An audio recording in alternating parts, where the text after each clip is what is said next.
संस्थान है। जाट संस्थान बहुत बड़ा संस्थान है यहाँ पे, जो स्कूल भी चलाता है, कॉलेज भी चलाता है, आईटीआई भी चलाता है, धर्मशालाएं भी चलाता है, बहुत सेवाएं करता है।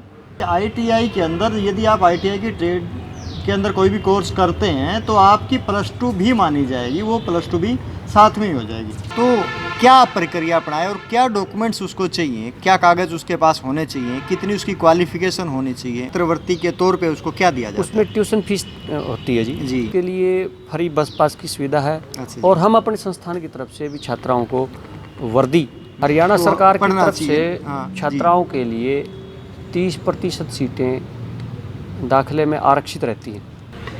नमस्कार दोस्तों, मैं पवन अहलावत सिटी जिन में आपका स्वागत करता हूँ।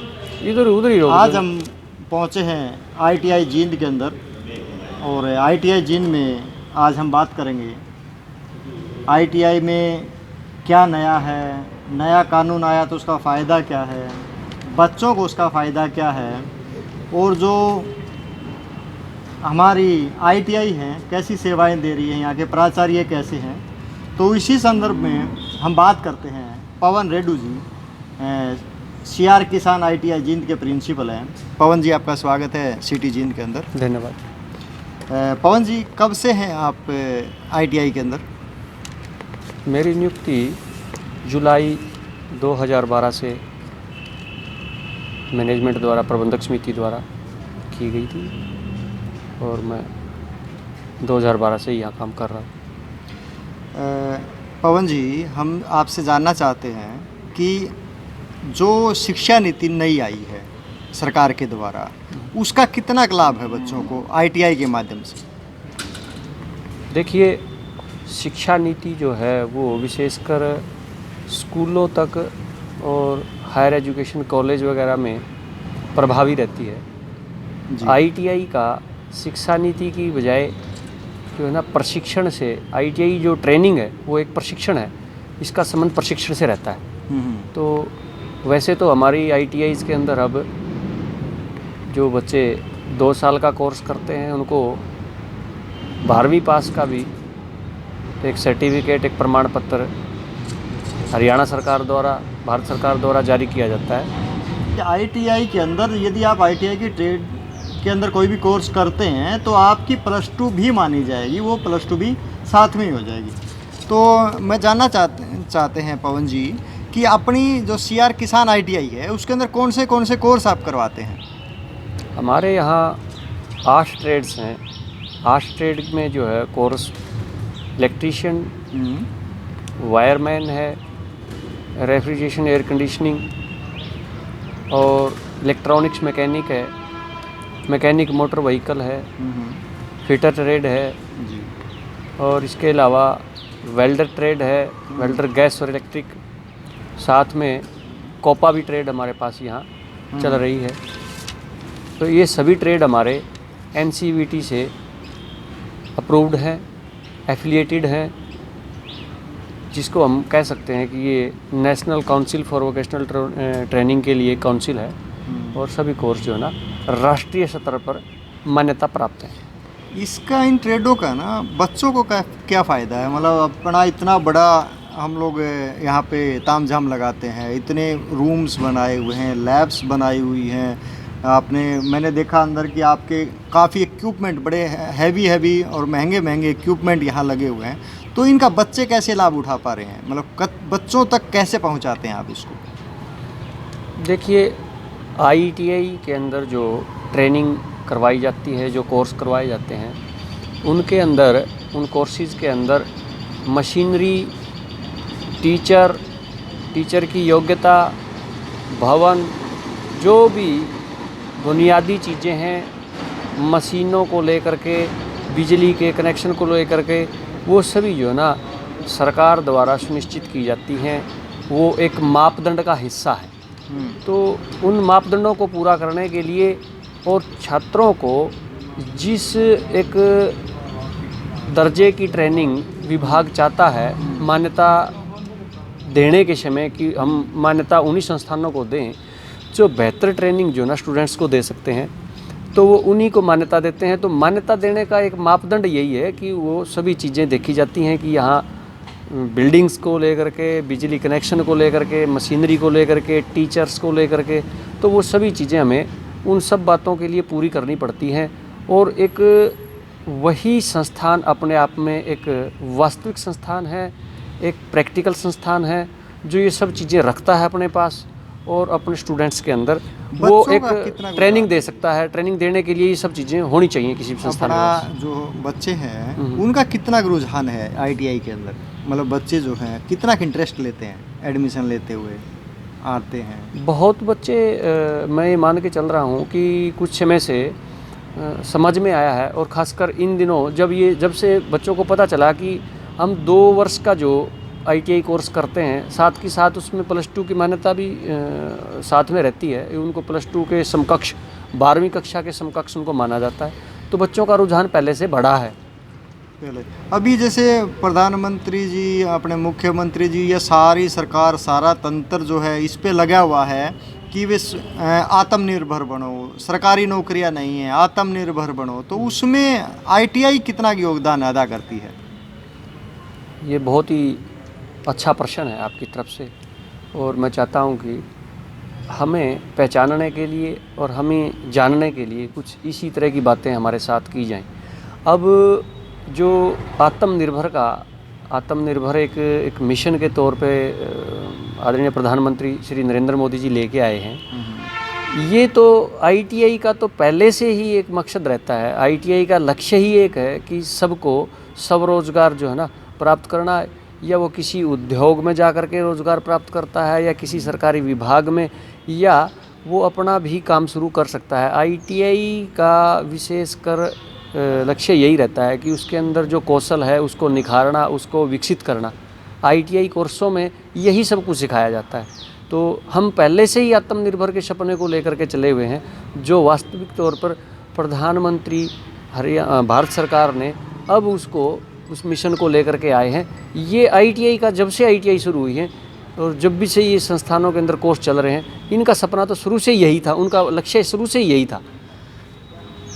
आईटीआई का जैसे अपने पवन रेड्डी जी बता रहे हैं कि आईटीआई का जो मेन मकसद रहा है वो हमेशा से आत्मनिर्भर रहा है।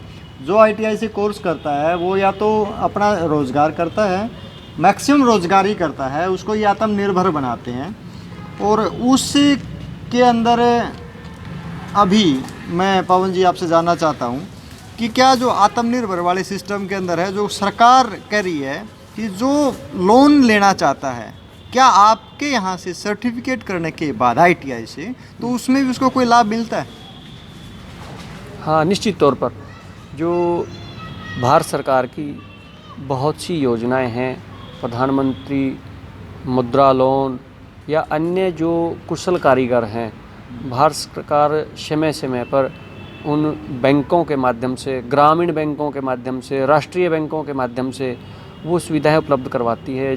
जो लोग कुशल हैं, जो लोग काम करना चाहते हैं, उनको कोई वित्तीय मदद दे करके और भारत के विकास में, भारत के औद्योगिक विकास में वो उस नींव का पत्थर बने, उसकी वो कुशल कारीगर जो हैं अपनी भागीदारी सुनिश्चित करें, वो देश के लिए अपना एक मील का पत्थर साबित हो। ऐसा समय समय पर उन योजनाओं के अलग अलग नाम से, अलग अलग नामकरण से वो लोगों के बीच में पहुंचती हैं, और जो बहुत से जिज्ञासु हैं और बहुत से इंटरेस्टेड लोग हैं, रुचि रखते हैं, वो उनका फ़ायदा भी उठाते रहते हैं। अभी अपने एडमिशन जो है आईटीआई के, ये कब से आरंभ हो जाएंगे सर? एडमिशन की प्रक्रिया जो है शुरू हो चुकी है। उसमें से पहले चरण की जो एक मेरिट सूची भी जारी हो चुकी है, उसमें बच्चों ने दाखिला भी लेना शुरू कर दिया है। तो ये जो है ना, ऐसे हमारे पास 4 चरण के अंदर जो है दाखिला चलता है। तो अभी ये पहले चरण में पहली मेरिट लिस्ट जो है ना, पहली काउंसलिंग जो हमारी हो चुकी है, इसके बाद दूसरी, तीसरी, चौथी इस प्रकार से चलती रहती है। इसकी अभी किसी भी बच्चे को और वो चाहता है कि मैं आत्मनिर्भर बनूं और आईटीआई के अंदर कोर्स करूं, तो क्या प्रक्रिया अपनाए और क्या डॉक्यूमेंट्स उसको चाहिए, क्या कागज़ उसके पास होने चाहिए, कितनी उसकी क्वालिफिकेशन होनी चाहिए, उसके बारे में थोड़ा प्रकाश डालें। किसी भी जो है 10वीं पास छात्र ने आईटीआई में दाखिला लेने के लिए या 8वीं पास तो ये एक विभाग द्वारा, भारत सरकार द्वारा जिन कोर्सों में जो इंट्री क्वालिफ़िकेशन है वो तय की हुई है, तो हमारे यहाँ छोटूराम ITI के अंदर जो कोर्स चल रहे हैं उसमें वेल्डर ट्रेड को छोड़कर सभी जो है जिनके लिए 10वीं पास किया होना ज़रूरी है, तो उसके बिहाफ पे, उसके आधार पर जो बच्चे अपना मेरिट के लिए यहाँ पहुँचते हैं, अपने प्रवेश के लिए यहाँ पहुँचते हैं, उनको अपनी 10वीं की अंक तालिका, हम जो कह सकते हैं मार्कशीट, उसके अलावा चरित्र प्रमाण पत्र, उसके अलावा हरियाणा का रिहायशी प्रमाण पत्र और 2 पासपोर्ट साइज़ फ़ोटो, हम जहाँ यहाँ से बच्चों का फार्म भरवाते हैं। इसके अलावा बच्चे बाहर से भी फार्म भरवाते रहते हैं, और अपने बैंक की पासबुक, आधार कार्ड, इन सभी जो है ना दस्तावेज़ के साथ वो ऑनलाइन अप्लाई कर सकता है। और जब मान लीजिए ये 4 प्रक्रियाएं पूरी हो जाती हैं, क्या संभावना रहती है कि उसके बावजूद भी कोई सीट बच जाती है? हाँ, बिल्कुल ऐसा रहता है कि कई बार कुछ ITI ट्रेड्स के अंदर स्टूडेंट्स जो है ना एक दूसरे ट्रेड्स को स्टार्टिंग में उनको इतनी जानकारी नहीं रहती, वो अपना ट्रेड बदलना चाहते हैं, स्टेशन बदलना चाहते हैं, तो कुछ सीटें रिक्त हो जाती हैं, और उन रिक्त सीटों को भरने के लिए भी हर बार जो ना हरियाणा सरकार द्वारा भी और भारत सरकार द्वारा भी एक काउंसलिंग की डेटें रिवाइज हो जाती हैं।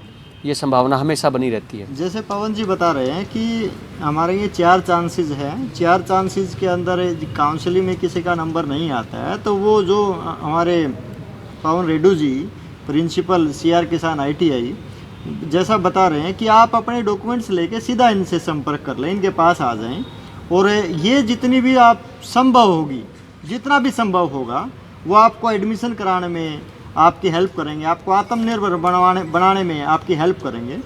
और इसमें जी क्या होता है, कोई गरीब आदमी के लिए भी कोई सुविधा देती है क्या सरकार? लड़कियों के लिए कोई सुविधा हो या गरीब आदमी के लिए कोई सुविधा हो? बिल्कुल, इसमें रहता है जो छात्र अनुसूचित जाति के छात्र हैं, उन छात्रों के लिए हमारी ITI हरियाणा भारत सरकार की जो PMS स्कॉलरशिप की जो एक सुविधा है, पोस्ट मैट्रिक स्कॉलरशिप की जो सुविधा है, जी उन बच्चों को उपलब्ध करवाती है। वो छात्रवृत्ति BC स्टूडेंट्स को, SC स्टूडेंट्स को जरूर दिलवाई जाती है। इसके अलावा को क्या मिलता है, मतलब छात्रवृत्ति के तौर पे उसको क्या दिया जाता है? उसमें ट्यूशन फीस होती है जी। और जो ट्यूशन फीस उस बच्चे की जो है सरकार की तरफ से भरी जाती है, और ये उन्हीं छात्रों को लाभ मिलता है जो छात्र रेगुलर नियमित आते हैं, उनकी जो है यहाँ उपस्थिति, उनकी हाजिरी 80% से ऊपर रहती है। ये कंडीशन है, ये कंडीशन रहती है। और वो छात्र अपना नाम एडमिशन के समय या उसके बाद जो वो समय निश्चित किया जाता है कि जो बच्चे इसमें आवेदन करना चाहते हैं वो अपना अनुसूचित जाति का प्रमाण पत्र हमें उपलब्ध करवाएं। तो पहले तो आप कंप्लीट जो फीस होती है वो पूरी लेते हैं और उसके बाद उसको रिफंड करते हैं? हाँ, बिल्कुल ऐसा ही रहता है।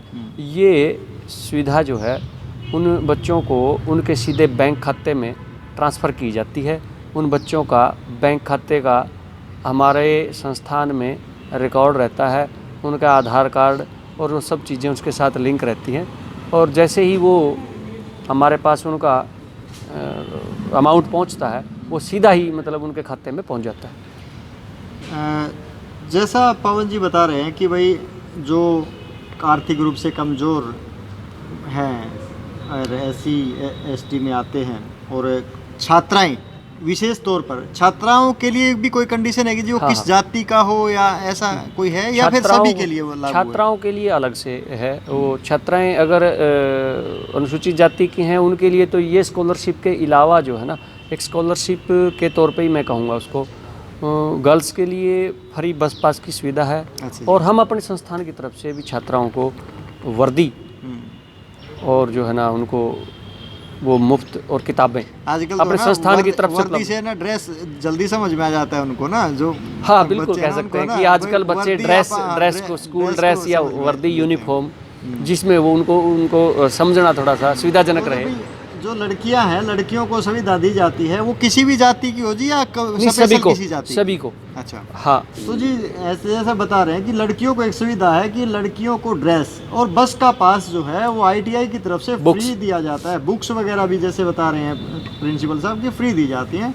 तो लड़कियों को तो इन ट्रेडों के अंदर आने के लिए, आत्मनिर्भर बनने के लिए, जैसे आप यहाँ पे एडमिशन लेंगे तो ये मान के चलेंगे कि आपको फीस भी रिफंड होगी, बस पास भी मिल जाएगा और आपको बुक्स भी मिल जाएंगी, ड्रेस भी मिल जाएंगी, तो फिर पढ़ने में क्या अर्ज है। हरियाणा तो सरकार की पढ़ना तरफ से चाहिए। हाँ, जी। छात्राओं के लिए 30% सीटें दाखिले में आरक्षित रहती हैं। अच्छा, तो ये हर वर्ग में 30% सीटें जो है ना छात्राओं के लिए आरक्षित रहती हैं। यदि वो नहीं भरती हैं तो आपका क्या प्रोसेस रहता है आगे? वो कुछ उनकी पहली 3 काउंसलिंग में जब वो सीटें नहीं भरती हैं तो लास्ट काउंसलिंग में जाने के बाद वो जनरल पूल में डाल दी जाती हैं। जनरल पूल में आ जाता है। हाँ, अभी तक जो इनके रिजल्ट रहे हैं वो भी बहुत अच्छे रहे हैं और बहुत अच्छा ये प्रयास कर रहे हैं यहाँ पर शिक्षा को आगे बढ़ाने के लिए, बच्चों को स्वयं रोजगार के लिए प्रोत्साहित करते हैं और नए नए जो कोर्सेज जो आ रहे हैं आईटीआई के अंदर और जो नए नए सिस्टम आ रहे हैं उनको अडोप्ट कर रहे हैं, टेक्नोलॉजी को ये अडोप्ट कर रहे हैं।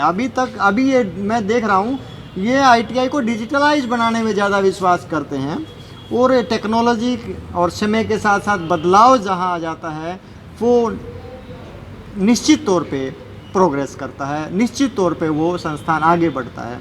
जो हमारा एजुकेशन से संबंधित था, हम ये जानना चाहते थे कि आईटीआई कैसे काम करती है, आईटीआई बच्चों को कैसे प्रोत्साहित करती हैं, कैसे एडमिशन देती हैं, कैसे एडमिशन का प्रोसेस रहता है और उसमें बच्चे क्या क्या फ़ायदा कब कब फ़ायदा उठा सकते हैं, जिसके बारे में हमारा इसी पे आज फोकस था।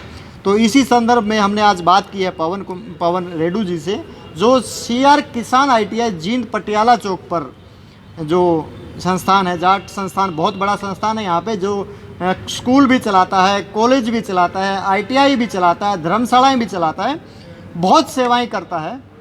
संस्थान पे गर्व है हमें कि हमारे शहर में ऐसा संस्थान है जो इतने अच्छे लेवल पे ये चीज़ चलाता है और गर्व है हमें पवन रेड्डू जी पे भी, जो इस संस्थान का नेतृत्व करते हुए इसको बुलंदियों पर ले जाने का काम करते हैं। तो पवन जी आपका बहुत बहुत धन्यवाद जो आप हमारे चैनल पे आए। धन्यवाद सर। धन्यवाद।